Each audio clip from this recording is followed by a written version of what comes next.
Well, at least they could agree on something at last. And Ryker had ended up keeping Parker alive. I remembered now. Ryker had dropped me off at my place, then left to go to the police station, but had said he'd be back. Looked like his timing couldn't have been better. He'd saved Parker, a man he supposedly hated. Now the two men stood a few feet apart, both looking at me. The enormity of all that had happened during the past few days washed over me, and I lifted a hand to rub my forehead. Ryker had said he wasn't giving up on me, and Parker had told me he loved me. My headache seemed to grow exponentially, especially when images of Parker and me in my bed flashed through my mind. "Let me get you an ice pack for your eye," Ryker said, heading into the kitchen. He was back in moments, crouching down next to me and gently pressing an ice-cold bundle to my eye. "Thanks," I murmured. The cold brought relief to my throbbing head. Leo had a mean right hook, but he'd paid for that, and paid dearly. A mobster and a bully, though that was probably redundant. Leo Shea had kidnapped me and nearly killed Parker. Leo would have killed me if not for the precipitous arrival of a most unlikely savior, my dad. Well, not just him, but lots of large, gun-toting men who'd taken care of Leo and his goons in a very permanent way. It seemed my dad had secrets I'd known nothing about.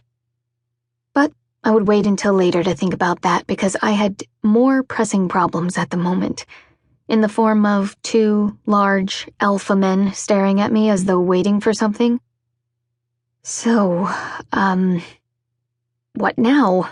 I asked the room at large, because I honestly had no clue. I was with two men. I'd slept with both of them. I loved both of them. But everyone knew 2 was company and 3 was a crowd.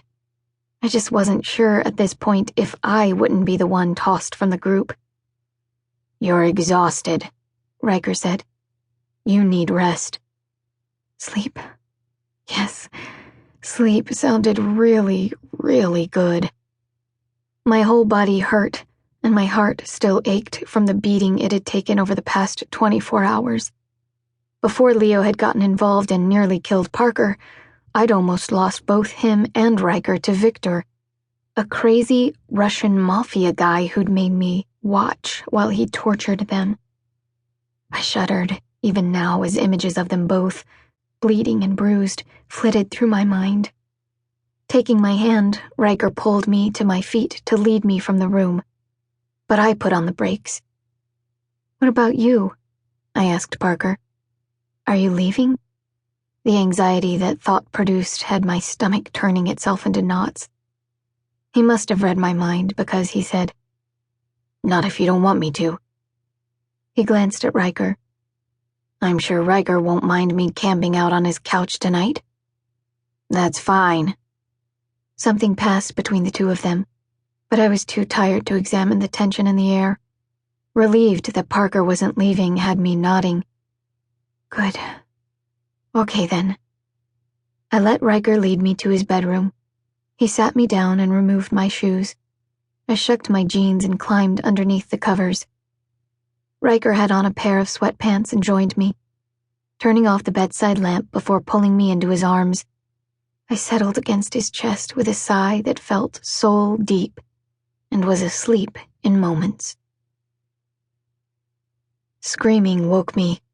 Then I realized it was my own. "Sage. Hey, it's okay, you're okay." I was sitting straight up in bed, and Ryker was next to me, his hand on my arm, his voice anxious as he tried to get through to me.